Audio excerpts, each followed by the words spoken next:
छत्तीसगढ़ के बस्तर का सारा इलाका कई रहस्यों से भरा है, जहां तमाम प्राचीन और ऐतिहासिक और प्राचीन गुफाएं हैं।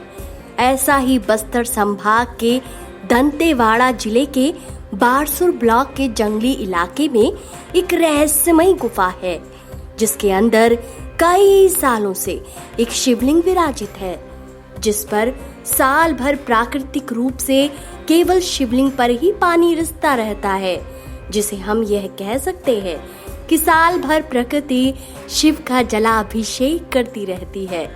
लेकिन ये जलाभिषेक के लिए पानी कहाँ से आता है, इसकी जानकारी अभी तक किसी को नहीं है। जल का रिसाव अलग अलग मौसम में अलग अलग होता रहता है, पर इस गुफा से जुड़े चमत्कारों की कहानियां यहीं नहीं थम जाती। इस गुफा के तार आज से 5,500 साल पहले द्वापर युग से जुड़ते हैं। इन कथाओं के अनुसार शिव के वरदान से बाणासुर राक्षस के 1000 हाथ थे और हर हाथ में अपार शक्तियां थी। बाणासुर को त्रिलोक विजयी रावण से भी अधिक शक्तिशाली माना जाता है। उसकी शक्तियों से इंसान तो इंसान, देवता तक डरा करते थे। अपनी शक्तियों के अहंकार में आकर एक दिन उसने भी कृष्ण के खिलाफ युद्ध छेड़ दिया था, पर श्री कृष्ण के हमलों से डरकर बाणासुर ने एक कंदरा में शरण ली और वहीं भगवान शिव की आराधना की। तब महादेव शिव ने प्रकट होकर बाणासुर को श्री कृष्ण के क्रोध से बचाया था।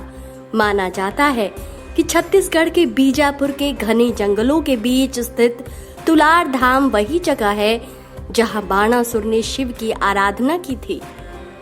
इस तुलार गुफा के आसपास फैले जंगल में रह रहे लोगों के बीच यह मान्यता है कि सदियों से कोई अदृश्य शक्ति लगभग रात के 12 बजे तुलार गुफा में स्थित शिवलिंग की पूजा करती है। यह ठीक वैसे ही है जैसे ईश्वरा महादेव मंदिर में होता है, मगर यहाँ मान्यता यह है कि इस शिवलिंग की पूजा महाबली राक्षस बाणासुर करता है। रोज सुबह उस शिवलिंग पर बेल पत्र, हल्दी और पुष्प आदि द्वारा शिवलिंग का अभिषेक होने के निशान मिलते हैं।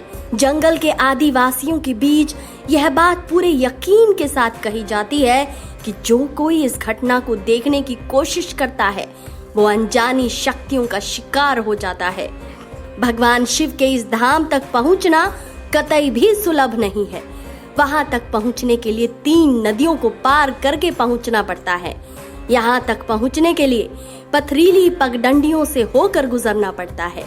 इस मंदिर के आसपास का इलाका नक्सलियों से प्रभावित रहता है, इसलिए यहाँ जाना और भी जोखिम भरा हो सकता है। मगर फिर भी महाशिवरात्रि के दिन तमाम श्रद्धालु महादेव के दर्शन के लिए पहुंच जाते हैं। तो दोस्तों, आपको ये यात्रा कैसी लगी? अपनी राय कमेंट सेक्शन में जरूर दीजिए और इस वीडियो को महादेव भक्तों तक ज्यादा से ज्यादा पहुंचाएं। हर हर महादेव।